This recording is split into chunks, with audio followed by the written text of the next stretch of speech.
Good morning India. दोस्तों first of all wish you very very happy father's day.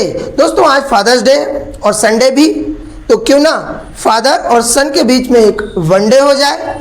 दोस्तों मजे करने को इंग्लिश में बोलते हैं have a fun.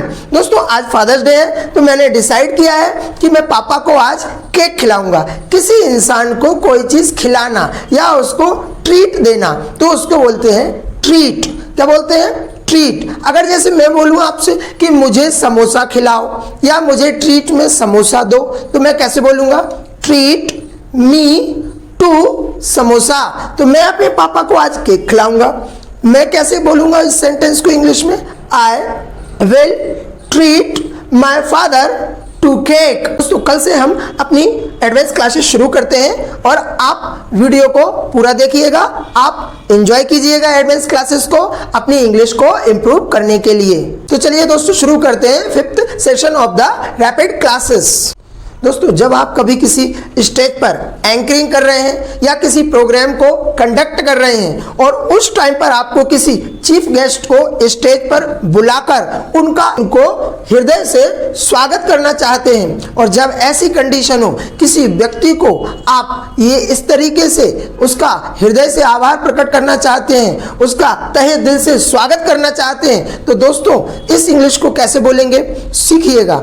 You are most welcome from core of my heart। कैसे बोलेंगे दोस्तों?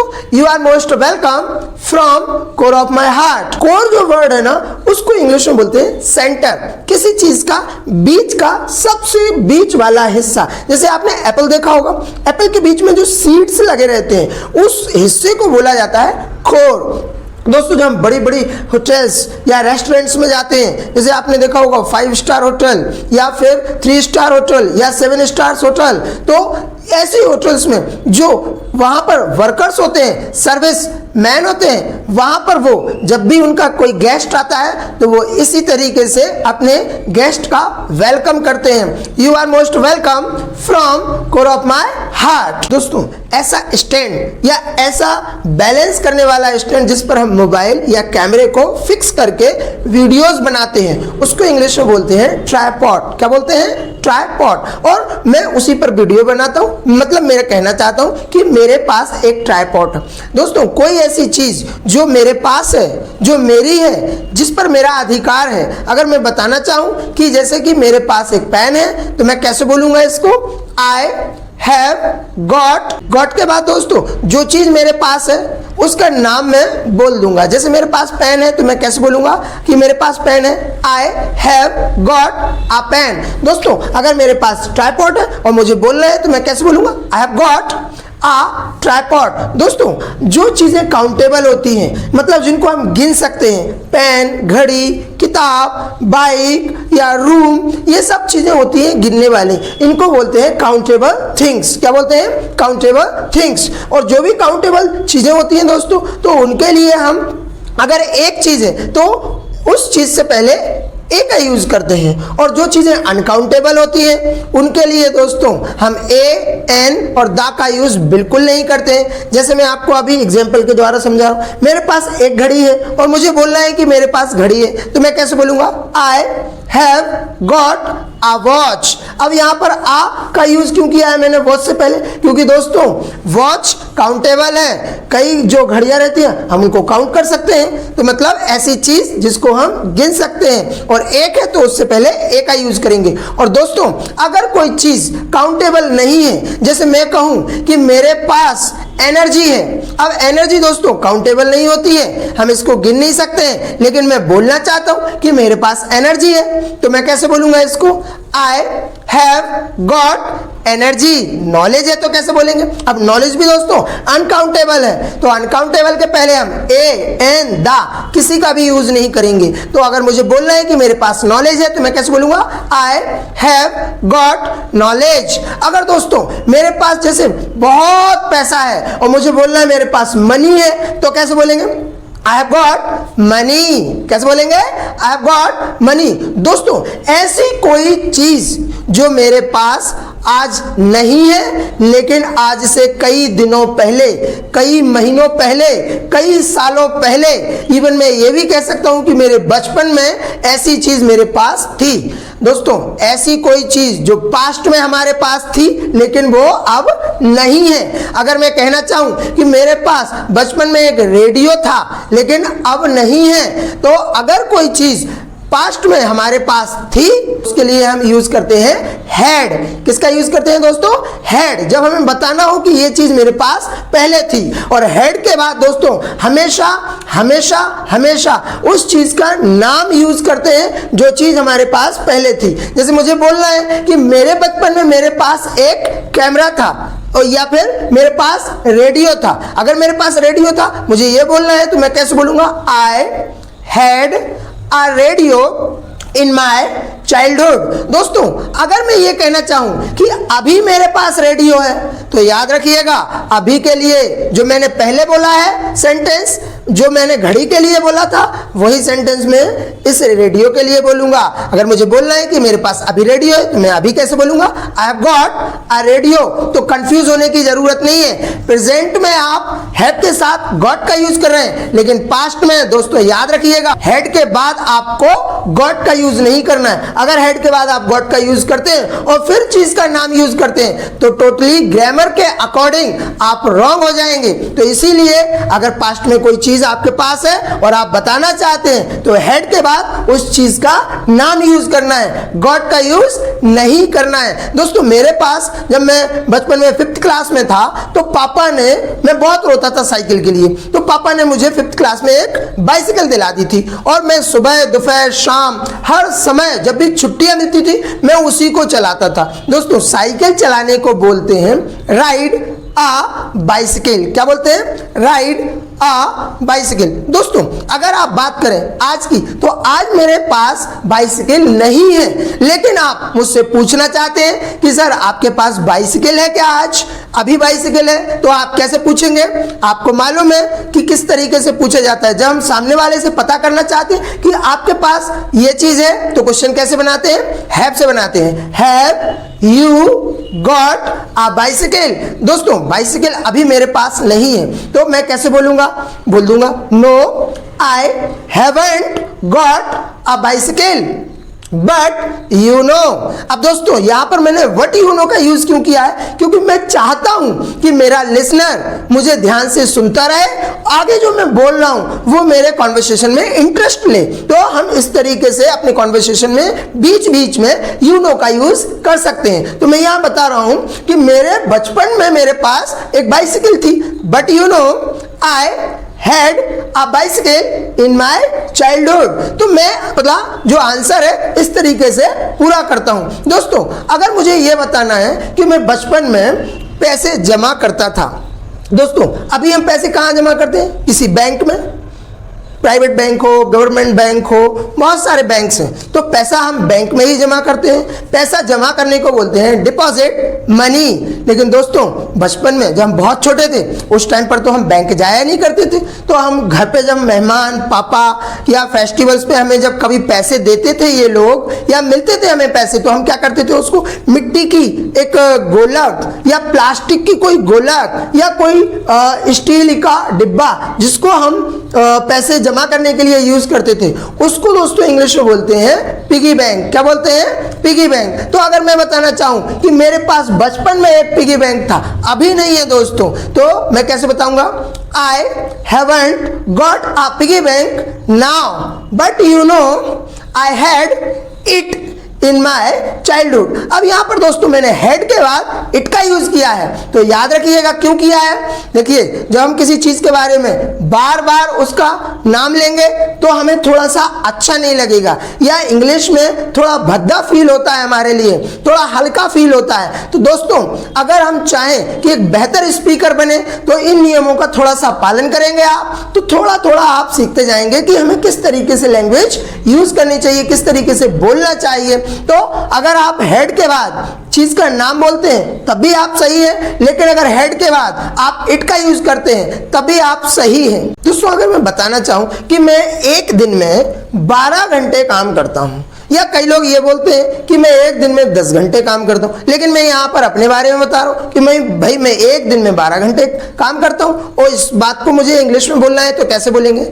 I work for 12 hours in a day. दोस्तों, फॉर के बाद जितने घंटे हम काम करते हैं उसका आपको नाम बोलना है। और अगर मैं यहाँ पर कहूँ कि मैं 2 घंटे टीवी देखता हूँ, मतलब पूरे दिन में जो टीवी देखने का काम है वो मेरा 2 घंटे करता हूँ मैं, तो अगर मुझे इसको इंग्लिश में बोलना है तो कैसे बोलेंगे? I watch TV for 2 hours in a day. दोस्तों, कसरत करने को इंग्लिश में बोलते हैं वर्क आउट। आजकल हम फिट होने के लिए बहुत प्रकार की कसरतें करते हैं, जिम जाते हैं, घूमने जाते हैं, जॉगिंग करते हैं, फिर वहां पर एक्सरसाइज करते हैं। तो कई लोग फिट होने के लिए वर्कआउट करते हैं। और दोस्तों, मैं कहना चाहूँ कि मैं डेली आधा घंटे वर्कआउट के लिए निकालता हूँ या देता हूँ, तो मैं कैसे बोलूँगा? I workout for half an hour. कैसे बोलूंगा? I work out for half an hour. दोस्तों, अगर हम पढ़ाई की बात करें तो इस एज में, इस समय पढ़ाई करना काफ़ी कठिन होता है।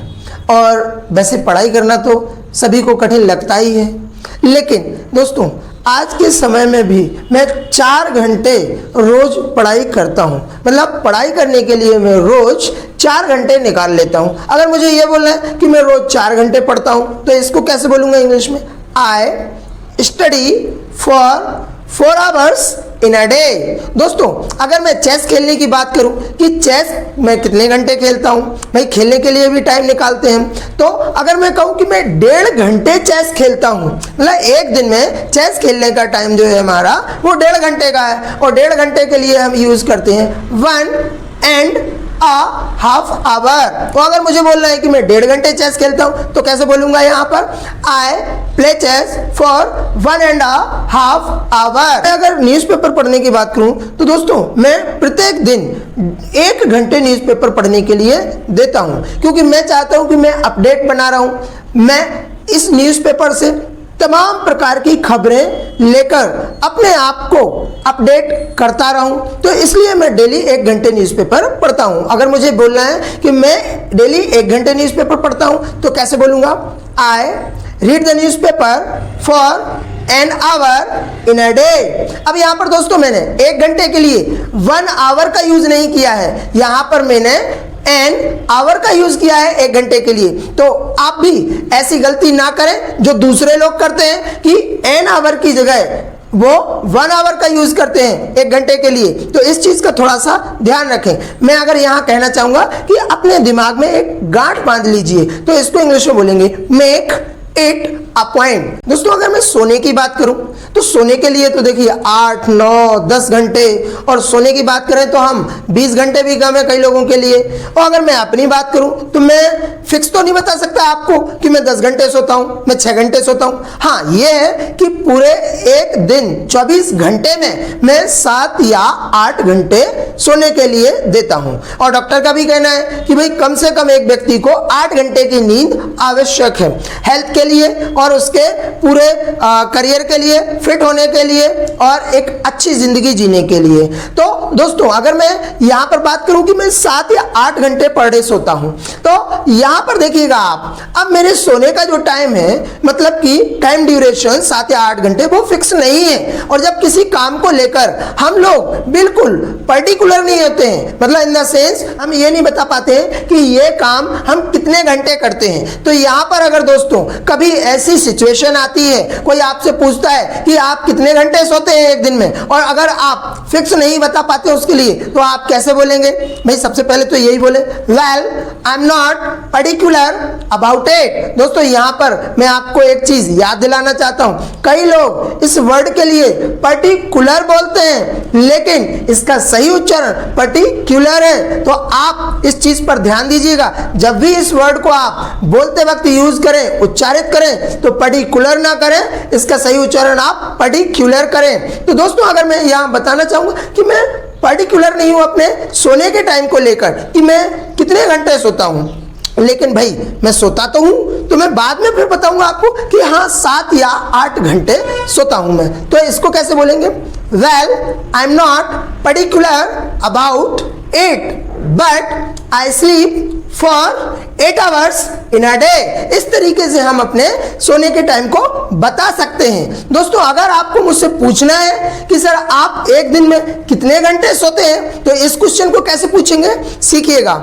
जब भी दोस्तों हम किसी काम को करने का समय मापते हैं, तो समय को मापने के लिए हम दो शब्दों का यूज करते हैं, हाउ लॉन्ग। और यहां पर आप हमारे सोने के समय को मापने जा रहे हैं। आप पूछना चाहते हैं कि सर आप कितने घंटे सोते हैं, तो इसको इंग्लिश में कैसे पूछेंगे, how long do you sleep in a day. दोस्तों यहां पर मैं बताना चाहूंगा कि मैं सोने के टाइम को लेकर पर्टिकुलर नहीं हूं, तो मैं कैसे बोलूंगा, well I am not particular about it, but I sleep for 8 hours in a day। दोस्तों मेरे पापा ने आज नई ड्रेस पहनी है, नए शूज पहने हैं, आज वो बेहद सुंदर लग रहे हैं और मैं उनको बोलने जा रहा हूं कि पापा आज बहुत शानदार लग रहे हैं आप आज कह ढा रहे हैं। और दोस्तों अगर आप किसी की तारीफ में इस तरीके से बोलना चाहते हैं, तो आप इस सेंटेंस को कैसे बोलें। देखो मैं कैसे बता रहा हूं आपको, उस चीज को ध्यान रखिएगा।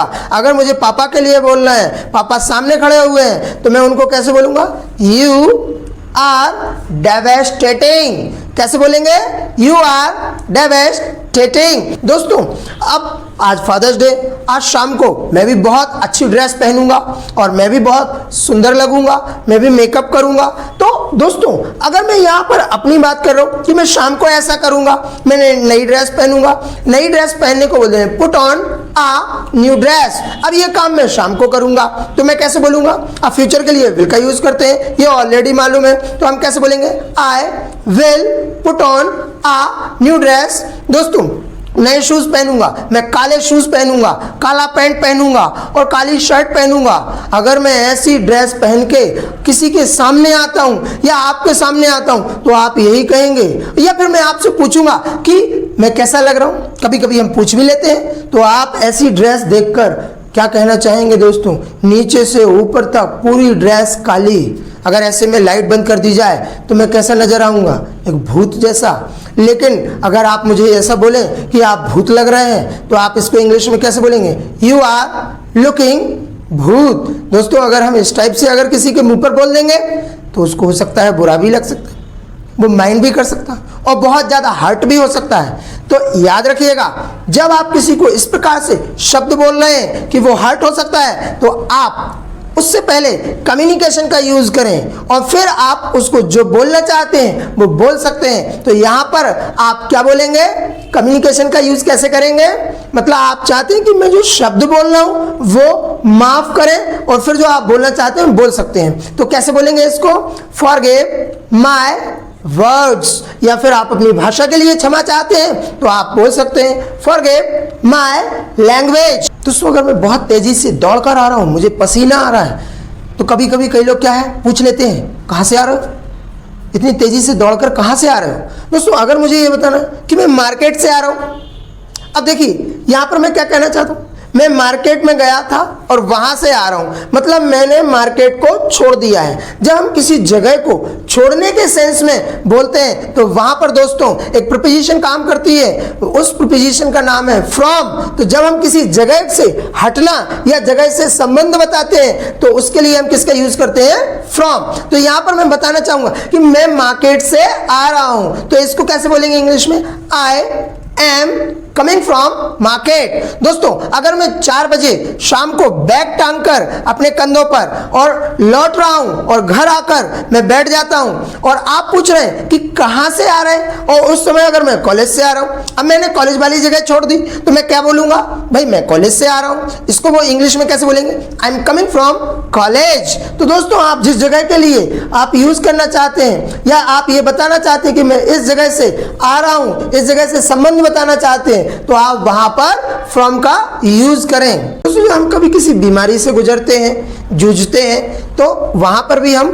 फ्रॉम का यूज करते हैं। जैसे मुझे बताना है कि मैं फीवर से गुजर रहा हूं या मुझे फीवर है, तो यहां पर मैं कैसे बोलूंगा इस सेंटेंस को, I am suffering from fever. अगर दोस्तों मुझे ये बताना कि मेरे जो दादाजी हैं उनको डायबिटीज है और वो डायबिटीज के पेशेंट या वो डायबिटीज से गुजर रहे हैं, तो इस सेंटेंस को कैसे बोलेंगे, he is suffering from diabetes. तो दोस्तों यहाँ पर फ्रॉम के बाद उस बीमारी का नाम यूज करना है जिस बीमारी से हम जूझ रहे हैं या सामने वाला जूझ रहा है। और कभी कभी ये वर्ड दूसरी जगह भी यूज हो जाता है जब हम किसी कठिनाई वाली चीज से गुजर रहे हैं, जैसे कि कई लोग अभी देखा होगा आपने लॉकडाउन की समस्या से गुजर रहे हैं, कई लोग वाटर सप्लाई से परेशान हैं, कई लोग पावर सप्लाई से परेशान है। अगर मैं बताना चाहूँ कि मेरे यहाँ पर बार बार लाइट जाती है और मैं इस चीज से जूझ रहा हूँ, तो इसको कैसे बोलूँगा?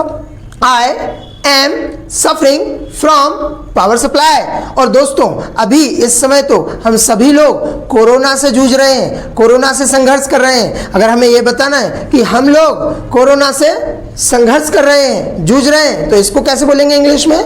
We are. दोस्तों वी के साथ हम आर का यूज करते हैं, तो हम पूरा सेंटेंस कैसे बोलेंगे? We are suffering from corona. दोस्तों जब हम अपने आप को किसी व्यक्ति के सामने इंट्रोड्यूस करते हैं, जब ये बताते हैं कि मैं यहाँ का हूँ, मैं यहाँ से हूँ, मैं वहाँ से हूँ, मतलब कि कई बार ऐसा होता है कि हम अपनी जगह के विषय में बताते हैं कि मैं दिल्ली से हूँ, मैं पुणे से हूँ, मैं मुंबई से हूँ। जैसे मैं अगर अपने बारे में बताना चाहूँ कि मैं भोपाल से हूँ, और अगर मुझे ये बोलना है अपने परिचय में कि मैं भोपाल से हूँ, तो इस सेंटेंस को कैसे बोलेंगे? कौन सी इंग्लिश यूज करेंगे? सीखिएगा। I am from Bhopal. From के बाद उस जगह का नाम यूज करना है जिस जगह से हम लोग हैं। दोस्तों ये इंग्लिश नॉर्मल है, लेकिन आप चाहते हैं कि आप सामने वाले को इम्प्रेस करें अपनी इंग्लिश से, अपनी बॉडी लैंग्वेज से, अपनी वर्ड से। तो दोस्तों आपको किसी को इम्प्रेस करने के लिए कुछ अच्छे वर्ड्स यूज करने होंगे। अगर मैं इसी सेंटेंस को थोड़ा और बेहतर बोलना चाहूं तो याद रखिएगा एक दूसरा वर्ड है बिलोंग टू। किसका यूज करते हैं? Belong to. अगर मुझे बोलना है कि मैं इंदौर से हूं, तो मैं इस सेंटेंस को कैसे बोलूंगा आप? तो इसको बोलूंगा मैं आई बिलोंग टू इंदौर। अब यहां पर देखिए दोस्तों कि यहां पर बिलोंग के साथ किसका यूज हो रहा है? टू। तो इस चीज का आप ध्यान रखिएगा। ग्रामर को आप अगर ध्यान में रखेंगे तो आप डेफिनेटली बहुत शानदार इंग्लिश बोलना सीख जाएंगे। लेकिन अगर आप ग्रामर का ध्यान नहीं रखेंगे तो आप बहुत बड़ी मिस्टेक कर देंगे, गड़बड़ी कर देंगे। इंप्रेशन की जगह आप लोगों को कंफ्यूज भी कर सकते हैं। तो वहां पर मैंने फ्रॉम का यूज किया था, यहां पर बिलोंग टू का यूज कर रहा हूं। दोस्तों अगर मुझे यह बोलना है कि लता मंगेशकर इंदौर से हैं, मतलब वो इंदौर की रहने वाली हैं। अब मैं यहां पर मैं किसकी बात कर रहा हूं दोस्तों? लता मंगेशकर। तो अगर मुझे बोलना है कि वो इंदौर से हैं, तो कैसे बोलेंगे? She belongs to Indore. अब दोस्तों नोट करिएगा यहां पर बिलोंग के बाद मैंने एस का यूज किया है। क्यों किया है? क्योंकि लता मंगेशकर थर्ड पर्सन है, और थर्ड पर्सन के बारे में हम जब भी बताते हैं या बोलते हैं तो हमेशा एक्शन के बाद एस या ईएस का यूज करते हैं। दोस्तों अगर मुझे ये बोलना है कि विराट कोहली दिल्ली से है, मतलब उसका संबंध दिल्ली से है, वो दिल्ली से आया है या दिल्ली का रहने वाला है, तो इसको कैसे बोलेंगे? Virat Kohli belongs to Delhi. तो यहां पर भी मैंने एस का यूज किया क्योंकि विराट कोहली भी कौन है दोस्तों? Third person. दोस्तों अगर आप अपने आप को किसी public place, meeting, group discussion, interview, personal interview में अपने आप को अगर इंट्रोड्यूस करते हैं तो आप याद रखिएगा आप और बेहतर इंग्लिश बोलें ताकि आपका इंप्रेशन काफ़ी बेहतर हो। और लोगों को आपको मालूम है दोस्तों कि ये बात बहुत अच्छी तरह से याद है कि first impression is the best impression. तो इसको याद रखिएगा आप कि आप किसी इंटरव्यू में जा रहे हैं, अपने आप को इंट्रोड्यूस कर रहे हैं, तो आप किस तरीके की इंग्लिश बोलना चाहते हैं। ऐसी जगहों पे अगर आप अपने बारे में बता रहे हैं कि मैं इस जगह से हूँ, मैं यूपी से हूँ, मैं एमपी से हूँ, तो दोस्तों याद रखिएगा आप I am from, I belong to से भी बेहतर वर्ड यूज कर सकते हैं। आपको मैं आज एक बहुत शानदार वर्ड दे रहा हूं। अगर आप अपने बारे में बताना चाहते हैं कि मैं इस जगह का हूं और आप बहुत अच्छी इंग्लिश, अपडेट इंग्लिश लर्न करना चाहते हैं, आप एक मॉडर्न इंग्लिश यूज करना चाहते हैं, एक बहुत शानदार वर्ड यूज करना चाहते हैं, तो उसको सीख लीजिएगा। आई हेल फ्रॉम, और दोस्तों फ्रॉम के बाद हमें उस जगह का नाम यूज करना है जिस जगह से हम हैं। मैं यूपी का हूं तो मैं बोलूंगा आई हेल फ्रॉम यूपी। कैसे बोलूंगा? आई हेल फ्रॉम यूपी। दोस्तों अगर मैं मान लीजिए राजस्थान का हूं और मुझे बोलना है कि मैं राजस्थान से हूं तो मैं कैसे बोलूंगा? आई हेल फ्रॉम राजस्थान। अब यहां पर दोस्तों आपको अपने बारे में, जगह के बारे में बताने के लिए 3 चीजें मैंने आपको बताई हैं। नॉर्मल इंग्लिश में अगर आप बोलना चाहते हैं तो आप कैसे बोलेंगे? आई एम फ्रॉम। और अगर आप थोड़ा सा अपना लेवल मीडियम करना चाहते हैं, अपना लेवल बढ़ाना चाहते हैं, तो यहां पर फिर किसका यूज करेंगे? Belong to. किसका यूज करेंगे? Belong to. और आप मॉडर्न इंग्लिश को यूज करना चाहते हैं, आप अपडेटेड इंग्लिश को यूज करना चाहते हैं, तो यहां पर आप हेल फ्रॉम का यूज कीजिएगा। किसका यूज करेंगे? Hello from. Thank you so much for watching this video.